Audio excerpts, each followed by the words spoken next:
நேர்கள் அனைவருக்கும் அன்பான வணக்கம். இன்றைய நாளில் முக்கியமான ஒரு நபரை பற்றி நாங்கள் பேசப் போகின்றோம். அவரோடு நேர்காணல் செய்ய போகின்றோம். இன்றைய இளைஞர் யுவதிகளுக்கு அவரை பற்றி தெரியாமல் இருக்கலாம்.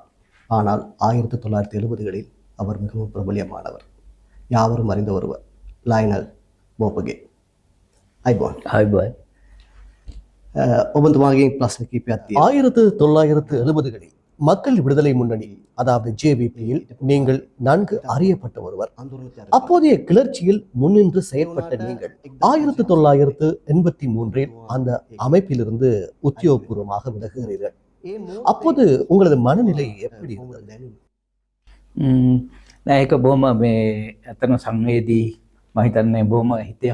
அது மிகவும் உணர்ச்சிகரமான மற்றும் மனவேதனையுடன் எடுக்கப்பட்ட ஒரு முடிவு. என் வாழ்க்கையில் நான் எப்போதுமே கொள்கை ரீதியாகத்தான் செயல்பட்டுள்ளேன்.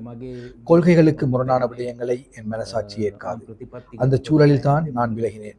நான் சிறு வயதிலிருந்தே, அதாவது பள்ளி பருவத்திலிருந்தே அரசியலில் ஈடுபட்டவன். கம்யூனிஸ்ட் கட்சியிலிருந்து பின்னர் ஜேவிபியில் இணைந்தேன். இவ்வளவு காலம் அரசியலில் இருந்துவிட்டு ஒரு கட்சியை விட்டு விலகுவது என்பது எளிதான காரியம் அல்ல.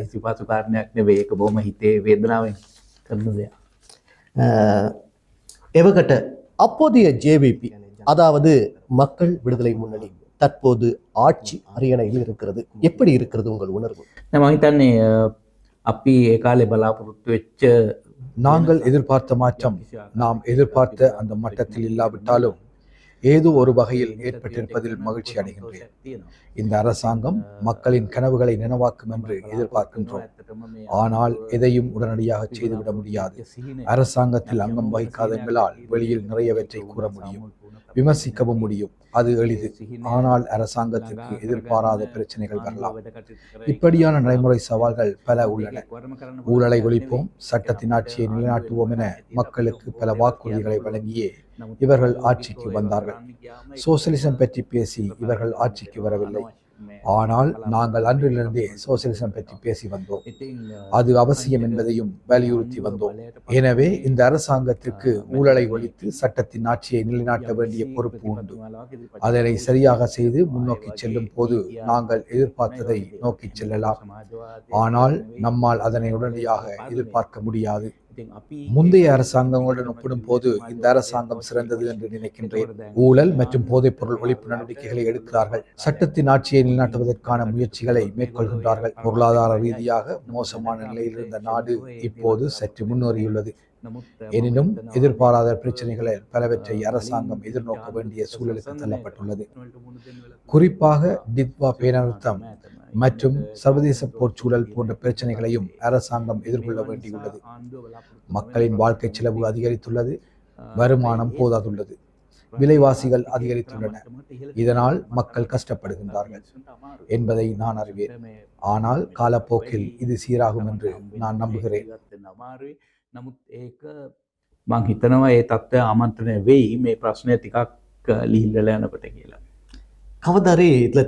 ஆரம்ப கால ஜேவிபியில் நீங்கள் ஒரு முக்கிய நபர்.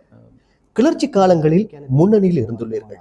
அத்தோடு அந்த அமைப்பின் பொதுச் செயலாளராகவும் இருந்த நிலையில் தான் அதிலிருந்து வெளியேறினீர்கள். அதற்கு பின்னர் தவறான ஒரு முடிவை எடுத்து விட்டோம் என்று எப்போதாவது வருந்தியதுண்டா? இல்லை, அப்படி ஒருபோதும் வருந்தியதில்லை. நான் சரியான முடிவையே எடுத்தேன்.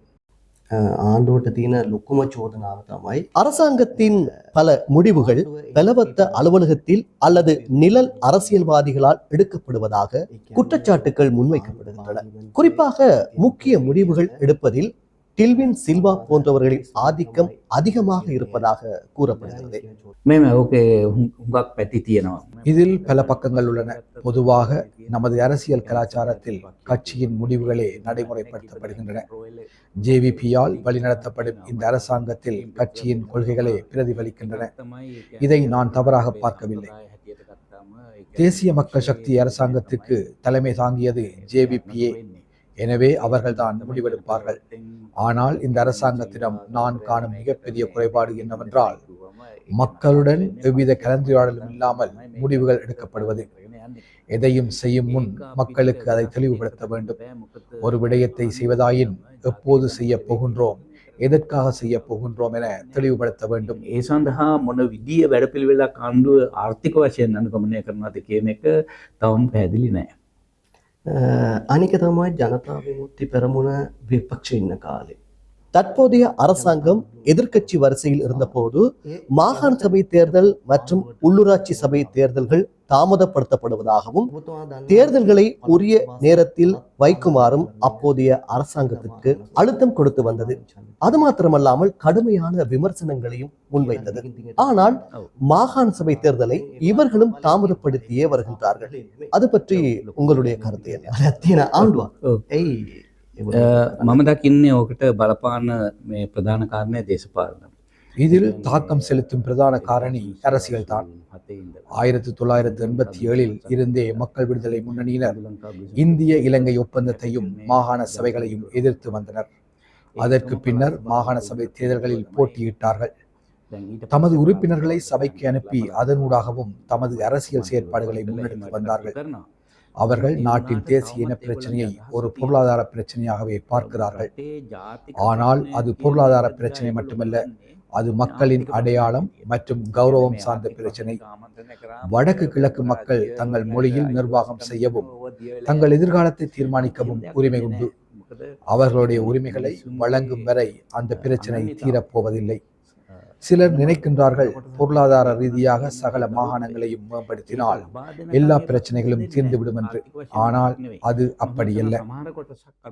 ஜேவிபியினர் மாகாண சபையை வெள்ளை யானை என்று கூறுவார்கள். அதாவது அது பிரயோசனமற்ற ஒன்று, அதனால் நிதி வீண் விரயம் செய்யப்படுகிறது இப்படியெல்லாம் கூறுவார்கள். சில இடங்களில் அப்படி வீண் விரயம் செய்யப்படுகிறது தான். ஆனால் வீண் விரயம் அங்கு மாத்திரம் இடம்பெறுவதில்லை. மாகாண சபைகளுக்கு வெள்ளை யானை என்று கூறினால் பாராளுமன்றத்துக்கு என்ன கூறுவது? அங்குதான் நிதி வீண் விரயம் அதிகம். அதற்காக பாராளுமன்ற தேர்தலை வைக்காமல் விடுவதா? தமது பிரதேசங்களை தமது கலாசார மற்றும் மொழிகளுக்கு ஏற்றவாறு நிர்வகிக்க மாகாண சபை தேர்தலை நடத்த வேண்டும். அத்தோடு 13வது அரசியலமைப்பு திருத்தம் முழுமையாக நடைமுறைப்படுத்தப்பட வேண்டும். ඉතින් මේ ආණ්ඩුවේ සෑහෙන කොටසක ඒකට වඩා වෙනස් මතනයක් තියෙන බව තමයි මට දැනෙන්නේ. අනික තමයි උතුරු නැගෙනහිර ද්‍රවිඩ ජනතාවගේ ජාතික ප්‍රශ්නය. ඒක කොහොමද? தேசிய இனப்பிரச்சினை பற்றி உங்கள் பார்வை என்ன? ඇත්තට මම ওই ප්‍රශ්නේ දිගින් දිගටම මතු කරනවා. තවම ආණ්ඩුව එන්නත් ඉස්සෙල්ලා මතු කළා, ආණ්ඩුවට පස්සෙත් මතු කරනවා, දැනුත් මතු. நான் தொடர்ந்து இது பற்றி பேசி வருகின்றேன். இந்த அரசாங்கம் வருவதற்கு முன்னரும் இது பற்றி பேசியுள்ளேன். இவர்கள் ஆட்சிக்கு வந்தவுடனும் பேசினேன். இப்போதும் கூறுகின்றேன், இந்த பிரச்சனை தீர்க்கப்பட வேண்டும். நமது நாடு பல இனங்கள், மதங்கள் மற்றும் மொழிகளை கொண்ட நாடு. அனைவரும் சமமான குடிமக்களாக வாழும் சூழல் ஏற்பட வேண்டும். 1972 நாங்கள் சிறையில் இருந்த போது எழுதிய கொள்கை அறிக்கையிலேயே சிங்களம், தமிழ் மற்றும் ஆங்கிலம் ஆகியவற்றை நாட்டின் மொழிகளாக அங்கீகரித்தோம். இன்று அரசியலமைப்பின்படி சிங்களமும் தமிழும் அரசகர்ம மொழிகள். எனவே அரசாங்கத்தின் அனைத்து தொடர்புகளும் இரு மொழிகளிலும் இருக்க வேண்டும். ஜனாதிபதி அனுரகுமார திசாநாயக்க பதவியேற்ற பின் ஆற்றிய முதலாவது உரையின் போது பாராளுமன்றத்திற்குள் மொழிபெயர்ப்பு இருந்தாலும் வெளியில் அது சிங்களத்தில் மட்டுமே வந்தது. இது தவறு. அதை அப்போதே நான் விமர்சித்தேன். வடக்கு கிழக்கு மக்கள் பெரிய எதிர்பார்ப்புடன் வாக்களித்துள்ளனர். அவர்களின் உரிமைகள் பாதுகாக்கப்பட வேண்டும். நித்வா அனர்த்த சந்தர்ப்பத்திலும் கூட அவசரகால எச்சரிக்கைகள் சிங்களத்தில் மட்டுமே விடுக்கப்பட்டன. இவற்றை அரசாங்கம் சரி செய்ய வேண்டும். නමුත් ඒවා ක්‍රියාත්මක කිරීමේදී යම් යම් අඩුපාඩු තියෙනවා. ඒවා මං හිතන්නේ නායකත්වයේ විසින් ඒවා දැකලා ඒවා ආමන්ත්‍රණය කළා ඒවා විසඳන්න ඕනේ. අනිත් එක තමයි ඇත්තට ඒ ගෙනාපු ආණ්ඩු ක්‍රම අවස්ථාව ගැනත් දිගින් චෝදනා කරනවා. ඒකෙත් තිබිච්ච අඩුපාඩු කිව්වා. අනික මේ තියෙන ජනාධිපති ක්‍රමය හොඳ නැහැ කිව්වා. ඒක වෙනස් කරන්න ඕනේ කිව්වා. நிறைவேற்று அதிகாரம் கொண்ட ஜனாதிபதி முறையை ஒழிப்பது மற்றும் அரசியலமைப்பு மாற்றம் குறித்து உங்களுடைய நிலைப்பாடு என்ன? මම ඇත්තටම ওই ප්‍රශ්න මතු කර ආණ්ඩුව බලයට ආපු අවස්ථාවේ කියන්නේ ஆட்சிக்கு வந்த முதல் வருடத்திலேயே அரசியலமைப்பை மாற்ற வேண்டும் என்று நான் பரிந்துரைத்தேன். காலம் செல்ல செல்ல எதிர்க்கட்சிகள் இனவாதம் மற்றும் மதவாதத்தை தூண்டி இதை தடுக்க முயல்வார்கள். நிறைவேற்று அதிகாரம் கொண்ட ஜனாதிபதி முறையால் தான் நாடு இந்த நிலைக்கு வந்தது. இதை ஒழிப்பதாக கொடுத்த வாக்குறுதியை அரசாங்கம் நிறைவேற்ற வேண்டும். கட்சிக்குள் அழுத்தங்கள் இருக்கலாம், இதை செய்யுங்கள், இதை செய்ய வேண்டாம் என்று. ஆனால் அரசாங்கம் மக்களுக்கு கொடுத்த வாக்குறுதிகளை நிறைவேற்ற வேண்டும். மாறாக கட்சியின் விருப்பு வெறுப்புக்கு ஏற்ப செயற்பட முடியாது. எனவே நான் இன்றும் பகிரங்கமாக கூறுகின்றேன், மக்களுக்கு கொடுத்த வாக்குறுதிகளை நிறைவேற்ற வேண்டிய பொறுப்பு அரசாங்கத்துக்கு உண்டு. ඒක නිසා පක්ෂයට ඕන ඕන විදිහට මේක වෙනස් කරන්න බෑ. ඒක නිසා මම අදත් ප්‍රසිද්ධිය කියන්නේ මේ දීපු උපරොන්දු ඉෂ්ට කරන්න ආණ්ඩුවට වගකීමක් තියෙනවා කියලා. දැන් රටේ ගොඩාක් කතා බහකට ලක් වෙන දෙයක් තමයි නීතිපතිවරුන්ගේ වයස වැඩි කරන්න රජය කටයුතු කරන ඔව්. பிரச்சனை. இன்று நாட்டில் பேசு பொருளாக இருக்கும் ஒரு விடயம்தான் நீதிபதிகளின் ஓய்வு பெறும் வயதெல்லையை அதிகரிப்பதற்கு அரசாங்கம் மேற்கொண்டு வரும் முயற்சி. அது பற்றி உங்களுடைய கருத்து என்ன? නෑ දැන් ඔතන ওই ප්‍රශ්නේ බොහොම සංකීර්ණ ප්‍රශ්නයක්. මම හිතනවා පළවෙනිම දේ මම අද මේ ඒකට පිළිතුරු දීලා ලිපියක් පළ වෙලා තියෙනවා. இது ஒரு சிக்கலான விடயம். நீதிமன்றங்களில் வழக்குகள் தேங்கி கிடக்கின்றன. நீதித்துறையில் அனுபவம் வாய்ந்தவர்கள் தேவைப்படுகின்றார்கள். உலக நாடுகளில் மக்கள் தொகை வயது அதிகரிக்கும் போது ஓய்வு பெறும் வயதும் அதிகரிக்கப்படுகின்றது. ஆனால் இது அரசியல் தலையீடாக இருக்கக்கூடாது. ஆனால் அரசாங்கம் ஏன் இதை செய்கின்றது என்பதை மக்களுக்கு தெளிவுபடுத்த வேண்டும். வத்மன் ஜனாதிபதி, தற்போதைய ஜனாதிபதி அனுரகுமார திசாநாயக்க பற்றி உங்களுடைய මම හිතන්නේ ජනාධිපතිතුමා බොහොම මානුෂික කෙනෙක්, අහුම්කම් දෙන කෙනෙක්. ஜனாதிபதி ஒரு மனிதாபிமானம் உள்ளவர், மற்றவர்களுக்கு செவி சாய்ப்பவர் மற்றும் உணர்ச்சிகரமான பிரச்சனைகளை புரிந்து கொள்பவர் என்று நினைக்கின்றேன். அவர் மக்கள் தன் மீது வைத்துள்ள அன்பை தக்க வைத்துக் கொள்ளும் வகையில் செயல்படுவார் என்று நம்புகின்றேன்.